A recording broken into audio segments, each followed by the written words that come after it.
You can be surrounded by people and still feel completely alone. Not because you don't have anyone, but because something in you feels unreached. Like you're sitting right there in the room, but emotionally, you're still by yourself. By the end of this video, you're going to understand why this happens, why you can laugh with people, talk all day, even be in a relationship, and still feel that quiet loneliness underneath it all. And you'll understand why it's not a personality flaw. It's not you being too sensitive. It's something your mind learned over time to protect you. This can show up in ways that look completely normal.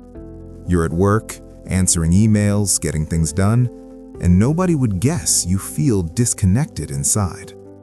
You're out with friends, smiling at the table, but it still feels like you're not fully in it. Or you're at home at night, scrolling on your phone, surrounded by posts, stories, conversations, and somehow you feel even more alone than you did earlier. Sometimes it happens right next to someone you care about. You're on the couch, sharing space, but not really sharing yourself. And you don't even know how to explain it without feeling dramatic. Because the strange part is, it's not that you need more attention. It's not that you want constant reassurance. It's that something in you wants to feel emotionally met. And you're not sure why it never fully happens, even with good people. This isn't going to be just put yourself out there. This isn't about forcing confidence. This is about understanding what happens inside you when you've spent years being the one who holds it together, and why your loneliness might actually be a sign that your emotional needs learned to go quiet. If this video is for you, you probably don't look lonely on the outside. You look like you're managing. You show up to work, you answer messages, you keep your life moving. People might even describe you as strong or independent, the one who always handles things, the one who doesn't fall apart. And maybe part of you is proud of that because you have handled a lot. But there's another part of you that's tired. Not tired like I need sleep. Tired like you've been carrying your emotional weight alone for so long you don't even know what it would feel like to put it down. You might have people around you, friends you talk to, co-workers you joke with, maybe even a partner who cares. But still, there's this feeling that no one really sees you. Not the version of you that goes quiet on the inside. Not the version of you that feels a little empty when the day is over. Not the version of you that keeps functioning even when you're not okay. And that's the kind of loneliness that's hard to explain, because it doesn't look like isolation. It looks like a normal life. It's the loneliness of being fine all the time. You're the person who says, "I'm good," automatically, even when you're not sure what you feel, even when something is heavy, even when you want someone to ask one more question and actually stay long enough to hear the answer. But you don't say it, because you've learned how to keep things light. You've learned how not to make it awkward. You've learned how not to need too much. So you smile, you shift the conversation, you make a joke, you say you're just busy, and then, later, you're alone with yourself again, and you feel that quiet drop in your chest. Sometimes it happens in small moments people would never notice, like when you're in your car after work. The day is finally done, and the silence hits you. You're not thinking anything dramatic. You're just feeling the absence of being emotionally held. Or maybe you're lying in bed scrolling, not because you're obsessed with your phone, but because the moment you stop moving, you start feeling, and you don't even know what you'll feel. So you keep distracting. One more video, one more post, one more conversation that really doesn't touch anything real. You might even be great at showing up for other people. You remember birthdays, you check in, you listen, you give advice, you respond quickly, and people trust you because you're steady. But when it's your turn to be held, you don't really know how to step into that space. not because you don't want support, but because asking feels uncomfortable. It can feel like you're being a burden, or like you're being needy, or like you're about to expose something that won't be met the way you need it to be met. So you don't ask. You tell yourself you can handle it. You tell yourself it's not that serious. You tell yourself other people have it worse. And you keep going. That's what emotional self-reliance looks like. It's not confidence. It's not, I don't need anyone. It's more like, I've learned not to reach. Because reaching out doesn't feel natural for you. It feels risky. Sometimes you don't even realize you're doing it. Someone texts, "How are you really?" And for a second, you almost tell the truth. But then you pause. You think, they probably don't have time for this. Or, I don't even know how to explain it. Or, it's fine, I'll be fine. So you send back something simple, a short answer, a safe answer, and the moment passes.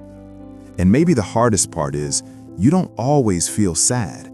Sometimes you just feel flat, like nothing is wrong enough to justify help, but nothing is right enough to feel peaceful either. So you exist in the middle, functioning, managing, quietly drained. You might be the person who never wants to make it a thing. You don't want to be the emotional one. You don't want to cry in front of people. You don't want to be the reason the mood shifts. So you stay controlled, you stay capable, you stay composed. And people admire you for that. But what people don't see is what it costs you. Because when you're always the strong one, you don't always get to be the cared for one. When you're always the listener, you don't always get to feel listened to. When you're always the dependable one, you don't always feel like you're allowed to have a breaking point. So you keep things inside, and over time, that silence becomes familiar. Not peaceful, just familiar. It becomes your normal. And then one day you realize something that hits hard. You're surrounded, but still unseen. You have conversations, but still unfelt. You have people, but still alone in the way that matters most. And that's the loneliness nobody talks about, because it doesn't come from a lack of people. It comes from feeling like your real emotional life has nowhere to go. Here's what I want you to know right away. The kind of loneliness you feel when you're not alone isn't dramatic, and it isn't you being ungrateful. It isn't you failing at relationships. It's usually something much quieter than that. It's what happens when your body is around people, but your emotions don't feel safe enough to fully show up. And if you've lived most of your life being the one who stays composed, the one who doesn't ask for much, the one who figures things out alone, then this loneliness makes more sense than you think. Let's talk about emotional neglect in the way most people actually experience it. Emotional neglect doesn't always look like abuse. It doesn't always come with yelling and chaos. Sometimes it looks like a house that functioned on the outside, but didn't make space for feelings on the inside. A family that loved you, but didn't know how to comfort you. Or maybe you grew up around people who were stressed, busy, anxious, exhausted, and they simply didn't have the emotional room to slow down and meet you. So you learned something early. My emotions are inconvenient. My feelings make things worse. It's better if I keep it to myself. Not because anyone sat you down and taught you that directly, but because that's what life trained you to believe. Here's how that training usually happens. You're a kid and something hurts you. Maybe you're embarrassed at school. Maybe you feel left out. Maybe you're scared about something. And you bring it up, gently. Or maybe you don't even bring it up. Maybe it's written all over your face. And the response you get is something like, "Stop crying. You're being too sensitive. You're fine. Just ignore it. Don't make a big deal." Or sometimes there's no response at all. No comfort, no questions.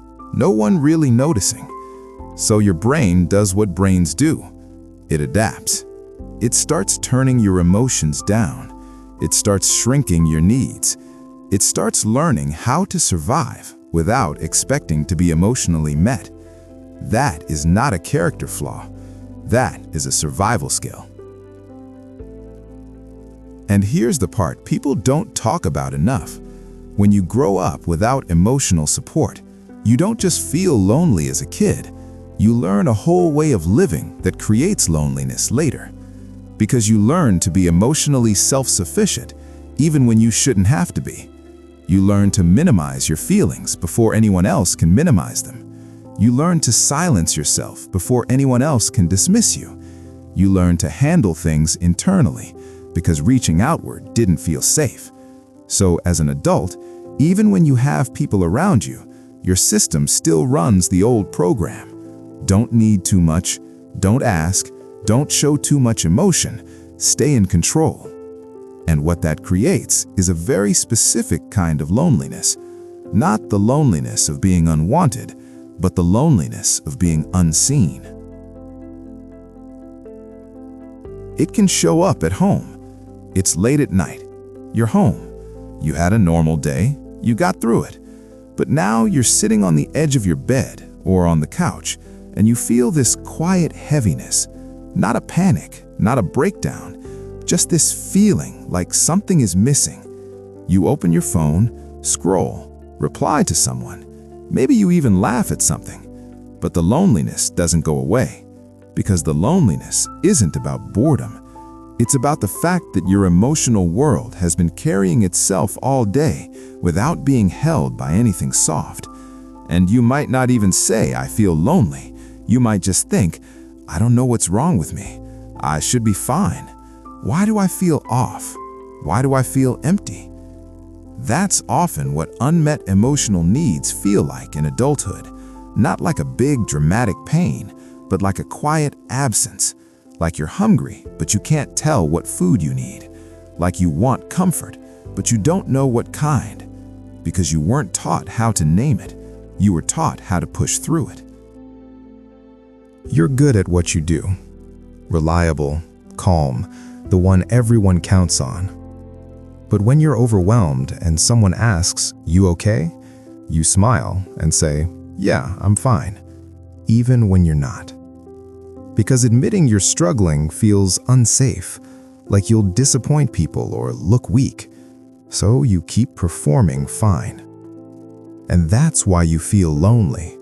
Not because no one cared, but because no one saw the real you.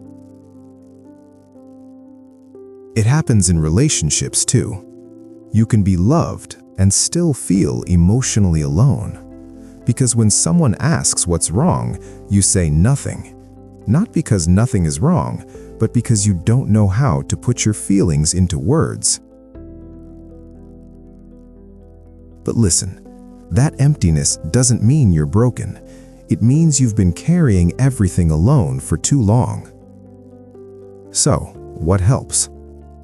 Not forcing confidence, not trying harder to be social. Start with one thing: awareness.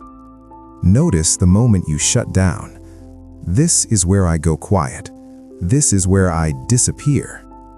Then practice one honest sentence. I'm not okay. I just don't know how to explain it. Because connection starts when you stop performing fine and start being real, little by little.